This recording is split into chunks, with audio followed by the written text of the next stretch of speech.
I did previously, and I learned my lesson that not to be emotional while taking decisions that require. How do you stay strong when you're emotionally weak? I don't stay strong when I'm emotionally weak. Oh. I let myself collapse. I do. Do you listen to your instinct? But I never take decisions based on my emotions. We'll talk about that later because you are into the same field, right? Yeah. Let's have a conversation now about questions. What do you think? What makes a man respected? Most in India. What would you prefer, love marriage or arranged marriage? I mean, whichever relationship you are, Whenever I hear, still prevent toxic relationships to be unaccepted by people first. Yeah. if I learn from the people, do you have female best friend in your life?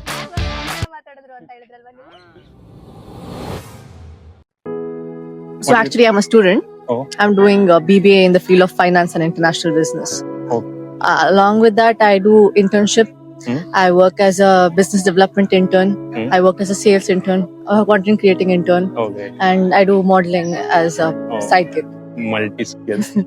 What you're passionate about? My passion lies in modeling. How are you balancing that BBA and this other things? Because it's completely different, right? Yeah, it's a very different niche, definitely. And I feel like sometimes people complain about not having time, right? To do multiple things. Exactly. But I feel like it's not about not having time, it's about not knowing how to spend your time in things that matter to you the most. Exactly. So my college timings are usually from morning 10 to 4. So after that, I am part of multiple clubs.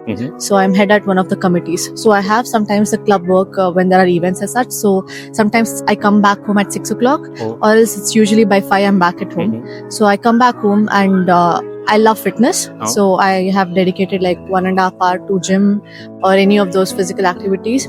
And my Saturday Sundays are free. So during those times I do modeling gigs which I want. So I take up those things, and sometimes when some of the interesting modeling gigs come during the weekdays, I bunk the college and I just go for them.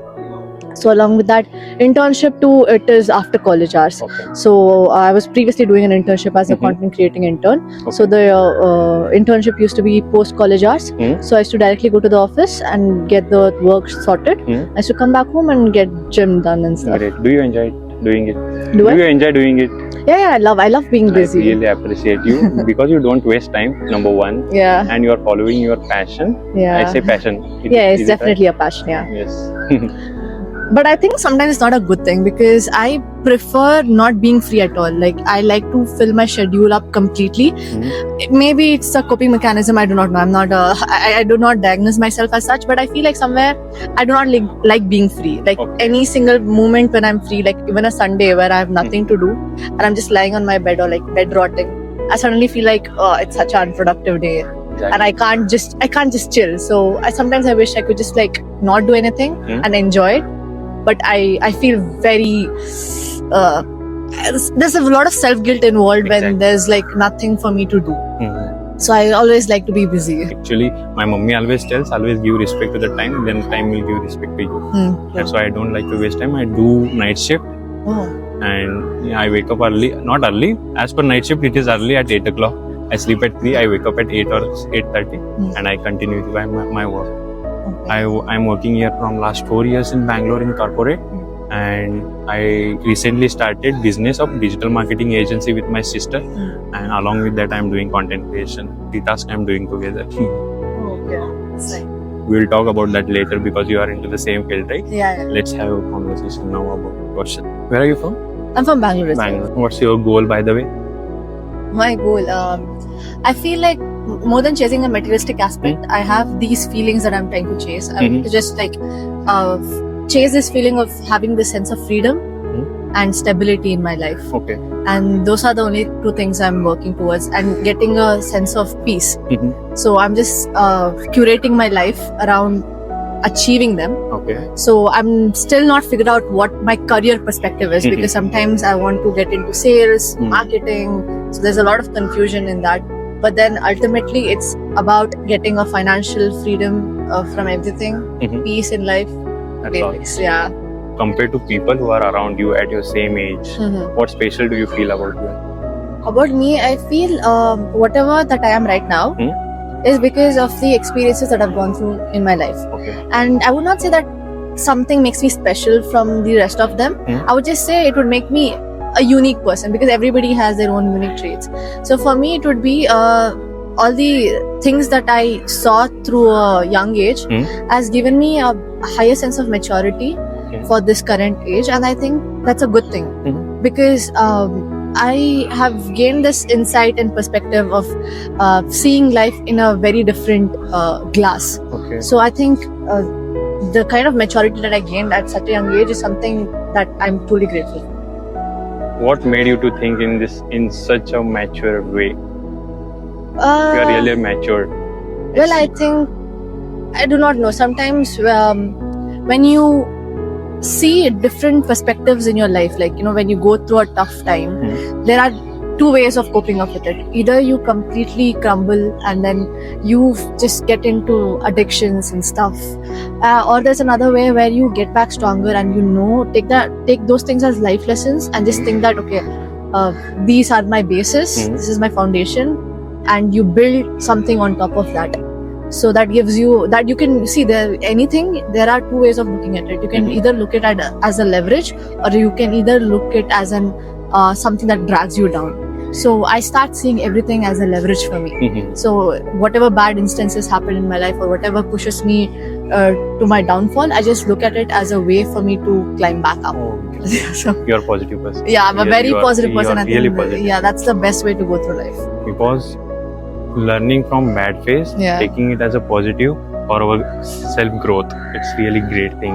Yeah, that's the best admire. thing. I think one thing I have to share with somebody or give advice is just be a very fucking big positive person, because if you are a positive person, I think nothing can get you down. Exactly. If you're look at every single thing in a positive perspective, like just see everything as a blessing in disguise, and then you will just start enjoying life naturally. One addition to that, positivity plus bharosa. Khud pe bharosa. I can do this. Yeah. It is possible. Definitely. Nothing is impossible. I agree with that, definitely. Kabhi heartbreak hua hai? I mean, I've never been in a relationship, Oh. so heartbreak is like a very big word. I mean, like, bharosa getting broken, yeah, true. That has happened. But Can then, you say it again? What it? like, trust being broken, Huh? that has happened. But then, heart being broken, I haven't experienced it. And I hopefully never will, is what I wish. But yeah. Can you give second chance to someone who has broken your heart, who has broken your trust? Second chance, it's very difficult for me. Like, I believe in forgiving people. Like, I do not hold on grudges. I do not hold hatred, because I feel like that's a very heavy emotion for me. And I don't like to keep such heavy emotions for a person that doesn't really matter to me right now. So I forgive that person. But second chance depends on the circumstances and situations, because it's very situational based. Second chance, when it's because of some misunderstanding or something, it's different. But if that person has been outright disrespectful and has done something like has harmed you intentionally, I don't think that deserves a second chance. Yeah. You're right. Do you rethink your choices when it doesn't go as per your way? Do I rethink my choices? Before I used to. Before I used to be like, oh shit, what if I did that, or what if I did this? Would it be different? But right now, one thing I've learned is just acceptance. Like, when you have the choice to make, think a lot about it, come to a clear conclusion, and once you choose something, just give 100% to it, and there's no turning back from it. So you have taken a situation, you have taken a choice, and that's it. And whatever happens, you just take that as the either like something good happens, great, amazing.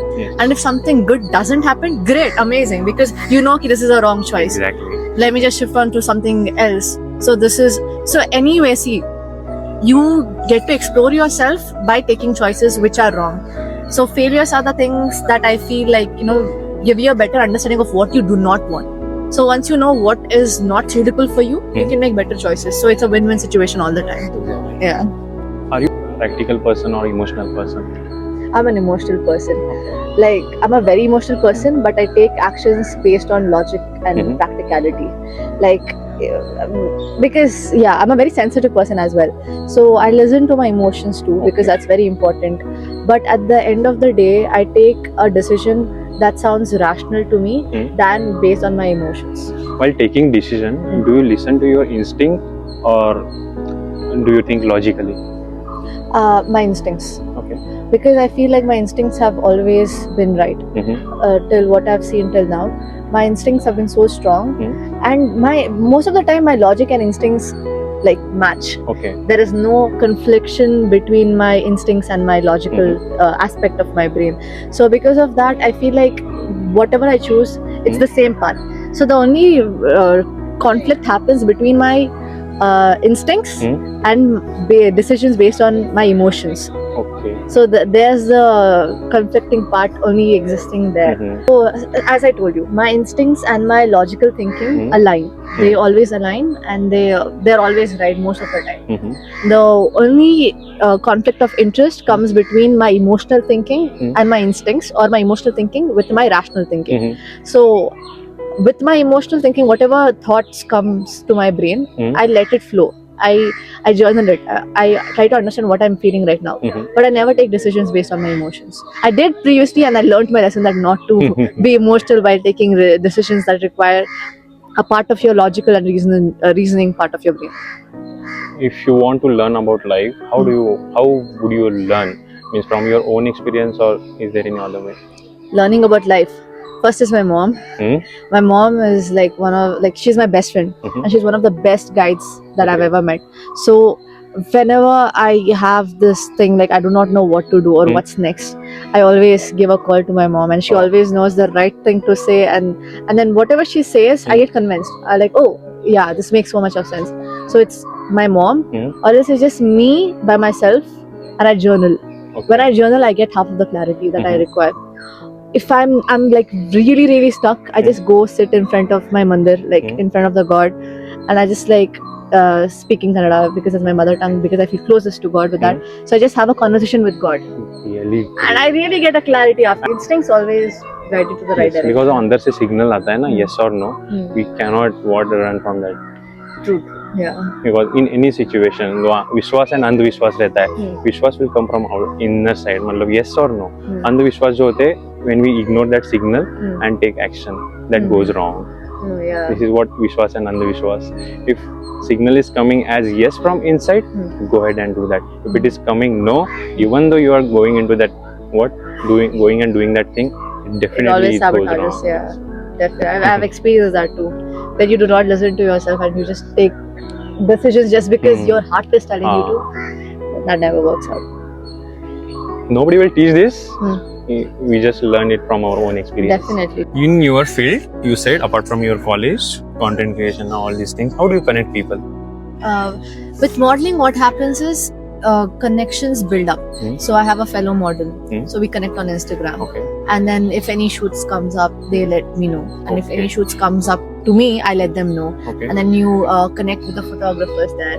You connect with the agency people who are coordinating the whole shoot there. So it's all about the connections that you build there. So you just have to be open enough where you network and you're humble and you're friendly, and then you just are open in communications and stuff, and it just works out. How do you stay strong when you're emotionally weak? I don't stay strong when I'm emotionally weak. I let myself collapse. I do. The thing is, there are two ways of being strong. Either you pretend to be strong or you're actually strong. So you could be actually strong only when you have let out all those negative emotions out of your body. So when I feel emotionally weak, I cry. I cry like crazy. I cry even for like 10 minutes, 15 minutes. And once my emotions are out, I automatically feel very stable. And after I feel that sense of stability, I suddenly get this sudden ounce of motivation of like, no, I'm gonna do it. I'm like, fuck it, I'm gonna do something. So automatically strength is gonna follow up after you release all your emotions. And there is not any result, right? Yeah, sometimes it takes me 2 days to be sad, 3 days to be sad, even a week. But I know that whenever this phase of emotion is happening, I'll rise up stronger than the previous one. Exactly. Yeah. How would you react when someone disrespects you in front of public? In public? I'm very bad at handling that because that is one of my flaws. If I get disrespected in public, I take it personally. I get triggered at that point. I've noticed it multiple times, and I try to change that aspect about me. So I get triggered and I get defensive, and I start attacking the other person. I get very passive aggressive. So I know that that's a wrong way to react.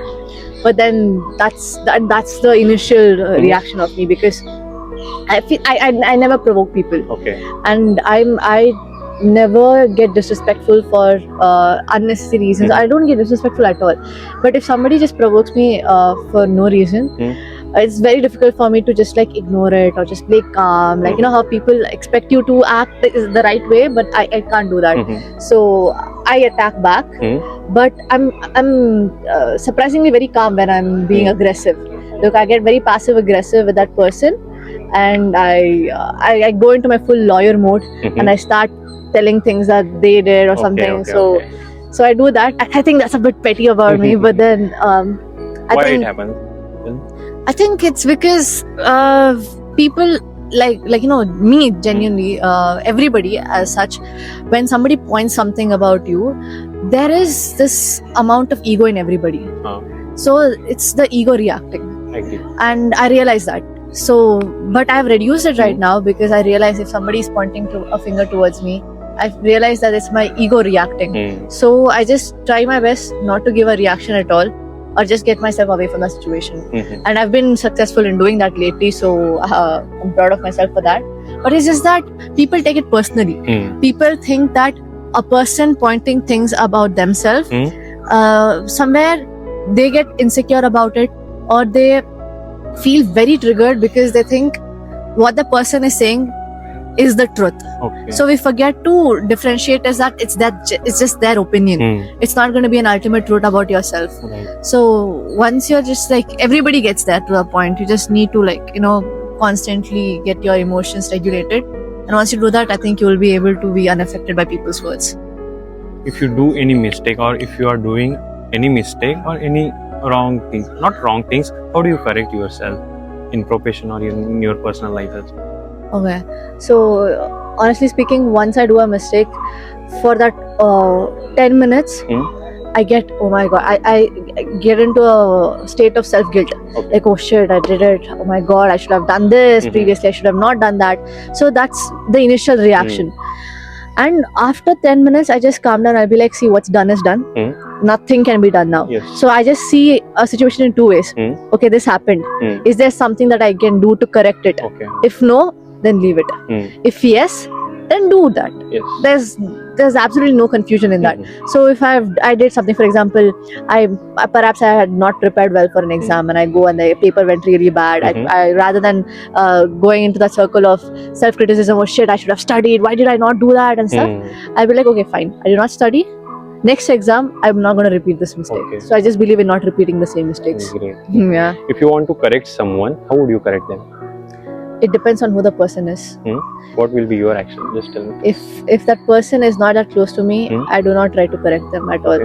Because I feel like if you, like, for people to correct themselves, it's a big deal. Exactly. So why do I think that I have the power to correct somebody else? So I won't. But if they're like close friends of mine, I always sit them down, and you should always never make it you should never point fingers while you're correcting a person. You should try to understand from their perspective, and with empathy you need to like let them know, you know, you should tell it. You should never blame them. You should be like, this is what I felt. You should tell it as an I statement, saying, this is what you did, and I felt you might be wrong. And it depends on the other person also. If they are the kind of a person who likes to listen, understand, and inculcate those things, it makes sense for you to explain it to them. If they are the kind of a person who gets very defensive about it, and they're like, no, I'm correct, it's just better that you just let them be. Exactly. If my friends who are there, I'm lucky that I have like great friends who like understand whenever it is like it's a dual thing. When I do mistakes, they come and tell it to me, and I listen with an open ear. And when I tell them to like about a certain thing, even they listen with the open ear. So I just go tell them, we just communicate. See what you did, I think it was wrong, and they give their perspective. And when I give them a third party's perspective, they be like, yeah, you're right. Exactly. Yeah. What I think about correcting someone, don't correct in front of people because they feel disrespect. Yeah. Number two, we should correct in person. And number 3, while correcting, don't correct like this. Correct like this. If you are correcting like this, they feel their confidence may go down, they may feel disrespect, and you are putting them down when you are correcting like this. If you are correcting like this or like in this way, then they feel, yes, the person who is correcting me, that he or she is telling me for my good. Yes, and let's do this or let's try this, because we are giving importance to their emotions also. Definitely that person will listen to you. This is what I do and what I think. Do you have any question for me? Like what motivated you to start this? Like understanding people's perspective. Why did it interest you? I feel best way to learn about life is through people, because they have so many good experience and the best stories about their own life. If I want to learn from my own experience, it is not even possible. And yes, it will take so many years, and it's not possible. If I start learning from the people, and I have not decided to do this. I do from my college days, school days, means high school days. I learn from the people what mistake they have done. I don't do that in my life. Or on situation, there are so many situations in life. Everybody has different problems than ours. When you are prioritizing or giving importance to your small problems, and we are insecure about our small problems, but so many people around you in world, they have so many big problems than us. How they are dealing with them, how they are coming out of that problems, how they are finding the solution, and how they are taking the action on those problems. I just learned from that. I just noticed this and I analyzed by myself, and I started this. That's nice. Chalo, nice to meet you. Thank you very much for your time.